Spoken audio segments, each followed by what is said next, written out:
Salutations!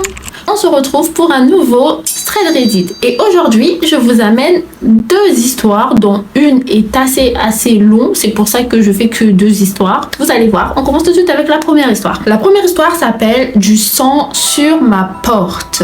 Et cette histoire, il n'y a pas de nom. Du coup, je vais juste l'appeler Marc. Marc, il nous dit qu'il n'est pas quelqu'un de très courageux, mais qu'il y travaille. Paradoxalement, lui, il aime les films d'horreur, les trucs un peu glauques. Marc, il nous dit également qu'il habite en banlieue parisienne et que là où il habite, c'est assez calme.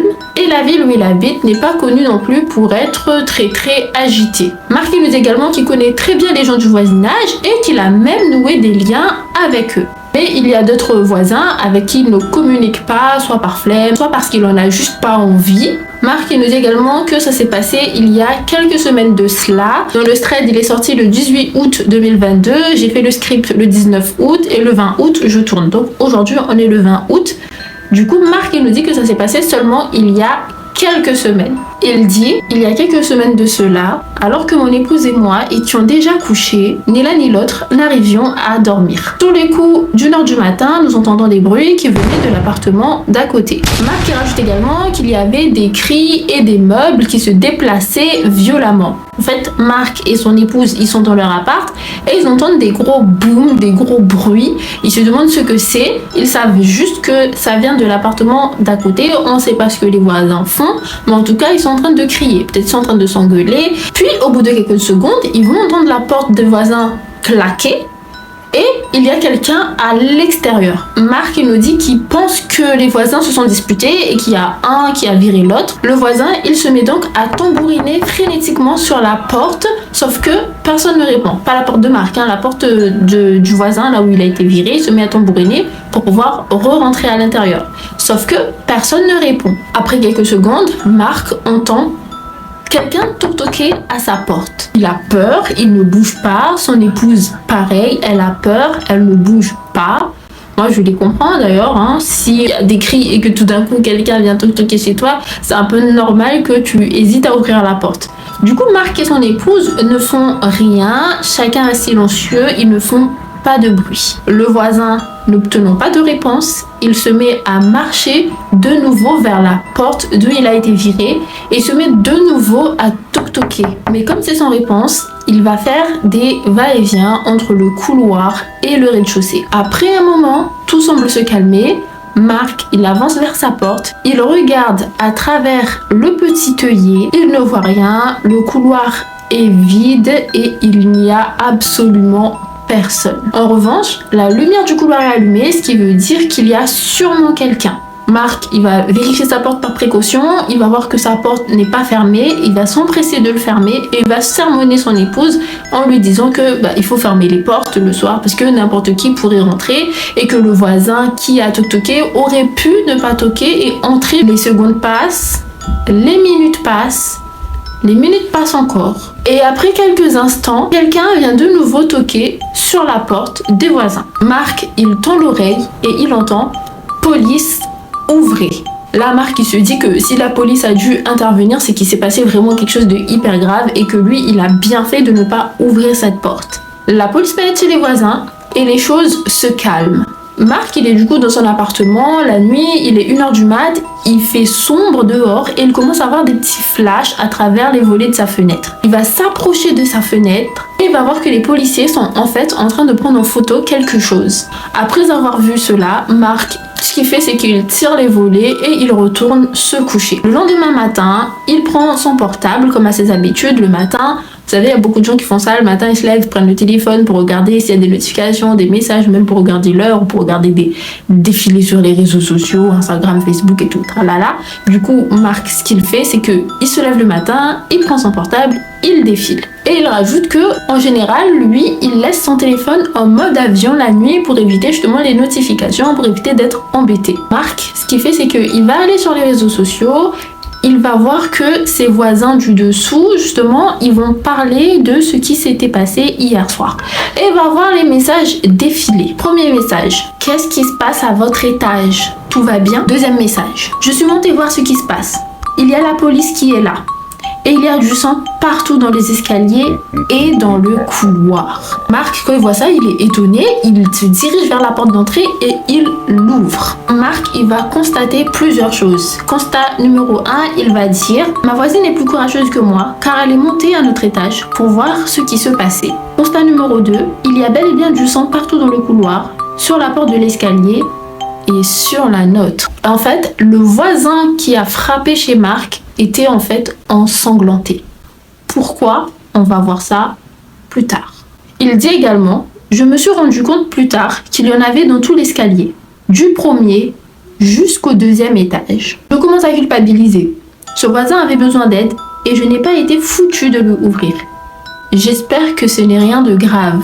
En discutant avec nos voisines qui ont eu l'écho par les policiers, voilà ce qui s'est passé. » Pour contextualiser, Marc, il nous dit que les voisins d'à côté sont en fait des jeunes en colocation. Donc il n'y en a pas que 2, ils sont plusieurs en colocation dans un petit 70 mètres carrés.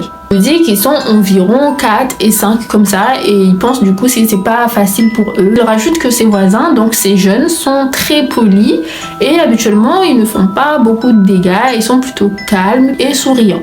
Et il nous dit également qu'il n'a jamais eu de problème avec eux. Dans la nuit, en fait, ses voisins, ils avaient consommé des substances licites et illicites, ce qui a provoqué un espèce d'effet et l'un d'entre eux a fait une sorte de crise de paranoïa. Et il a commencé à menacer ses colocataires avec un couteau. Les autres qui sont à l'intérieur ont réussi à le calmer, à le foutre dehors, sauf que il s'était blessé la main. Et ce qu'il a fait, c'est qu'il a essayé de taper de toutes ses forces de la porte pour rentrer, parce qu'il est blessé, voilà. Et comme personne ne l'ouvrait, parce que je pense qu'ils avaient peur, donc il est parti à côté chez Marc pour ouvrir et demander de l'aide. Marc, il rajoute en fait que la personne ne parlait pas très bien français, donc c'était des étrangers et c'est pour ça qu'il n'a pas pu parler clairement. Déjà, il parlait pas très bien français, mais en plus avec la consommation de substances illicites, ça fait que il n'a pas réussi à s'exprimer pour qu'on le comprenne. Marc, il termine en nous disant que l'agresseur a été transféré dans un autre appartement, donc il ne vit plus avec les autres. Et il termine en disant qu'il tire 2 conclusions de cet événement. La première, on ne sait jamais qui habite à côté de chez nous. La deuxième, si une personne a besoin d'aide, il faut prendre son courage à deux mains pour l'aider si cela ne nous met pas en danger. Et la troisième, parfois, notre instinct nous fait prendre des décisions qui vont au-delà de notre conscience. Ce thread n'est pas très horreur, il fait pas très peur. Néanmoins, on peut en tirer des petites conclusions. Marc il dit si une personne a besoin d'aide, il faut prendre son courage à deux mains. Sauf que à 1h30 du mat, t'entends du bruit à côté, des cris. Tu ne penses pas forcément à ouvrir la porte. Enfin, je sais pas. Vous, dites-moi ce que vous aurez fait. Est-ce que vous aurez ouvert la porte? Est-ce que vous vous auriez dit cette personne a forcément besoin d'aide? Moi, personnellement, je pense que si j'entends les gens crier à 1h du mat et puis ensuite une de ces personnes viennent toquer à ma porte, j'aurais peur de me faire agresser. Donc je pense pas que j'ouvrirai la porte. Je pense que j'aurais fait comme Marc. Vous, dites-moi vous ce que vous aurez fait. Est-ce que vous aurez ouvert la porte? Est-ce que vous aurez fermé votre porte? Est-ce que vous aurez fait comme Marc? On va passer au thread numéro 2. Celui-ci s'appelle la maison de campagne. Sur le site, j'ai vu que beaucoup de gens commentaient et disaient que c'était faux, c'était pas vrai. Mais voilà, on est sur Reddit. Ça se peut que la plupart des histoires sont fausses. Ça se peut que la plupart des histoires sont vraies.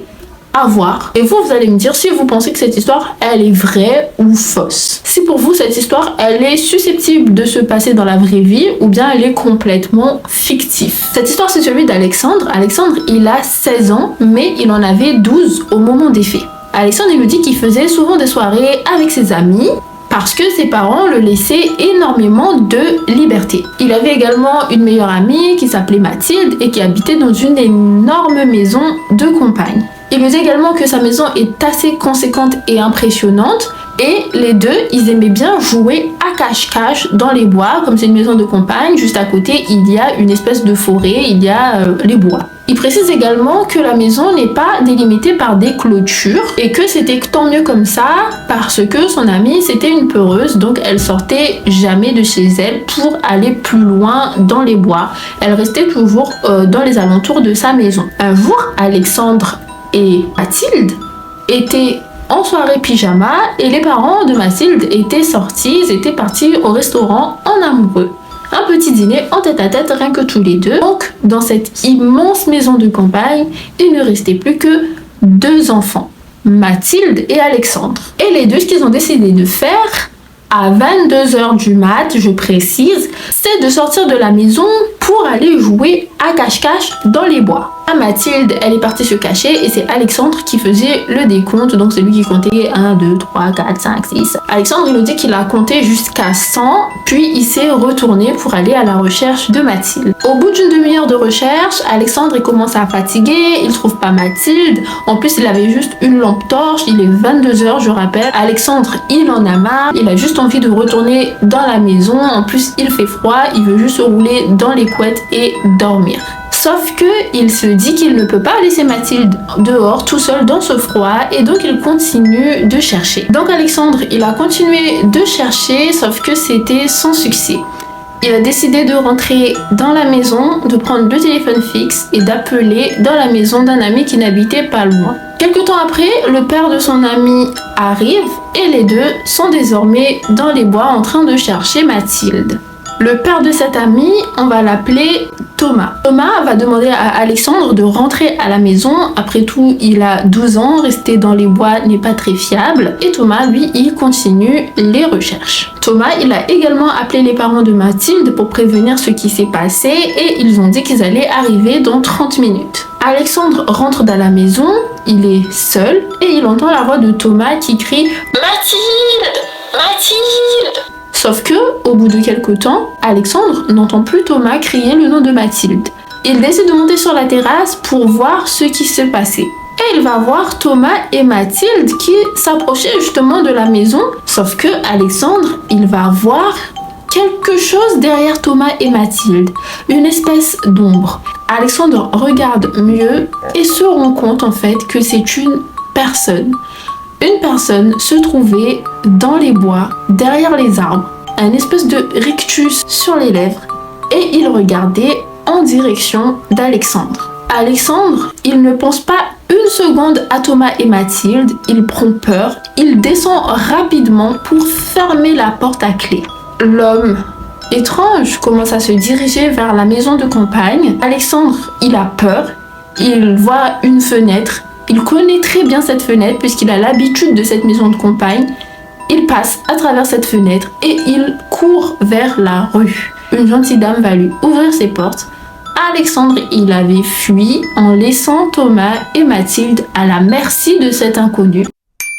Le thread finit par Alexandre qui dit que Mathilde et Thomas vont très bien. Ils sont légèrement blessés, mais pas trop parce que l'homme les avait pris en filature, sauf qu'ils avaient réussi à courir dans les bois pour se protéger. Thomas a réussi à ramener Mathilde chez lui et là-bas, il a appelé la police.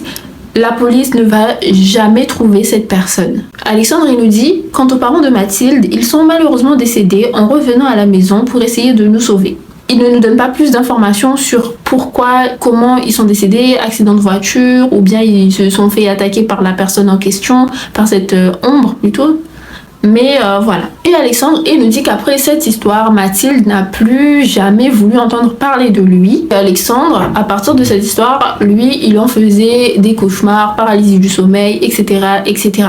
Donc cette histoire a vraiment eu un impact sur sa vie. Alexandre, il termine le thread en disant: je ne suis plus amie avec Mathilde depuis. Disons que cette histoire l'a refroidi à mon propos. Et sa tante qui l'a récupérée après la mort de ses parents habitait loin. Par conséquent, je l'ai perdue de vue. La dernière fois que je l'ai vue, elle souriait en allant se cacher dans une forêt qu'elle allait haïr par la suite. Voilà. C'est la fin de ce thread. Je trouvais cette histoire, je ne sais pas. J'hésite à me dire que cette histoire est vraie, j'hésite à me dire que cette histoire est fausse. Vous dites-moi en commentaire, est-ce que vous pensez que cette histoire, elle est vraie ou elle est fausse? Moi, personnellement, je ne sais pas du tout quoi penser de cette histoire. Moi, je me dis, elle peut être vraie, elle peut être fausse, elle peut être vraie et remixée. C'est la fin de ce thread, j'espère que cette histoire vous a plu. N'hésitez pas à liker, à vous abonner à la chaîne, à activer la cloche de notification pour ne pas rater mes prochaines vidéos. Et je vous dis à la semaine prochaine pour une nouvelle vidéo. Bye!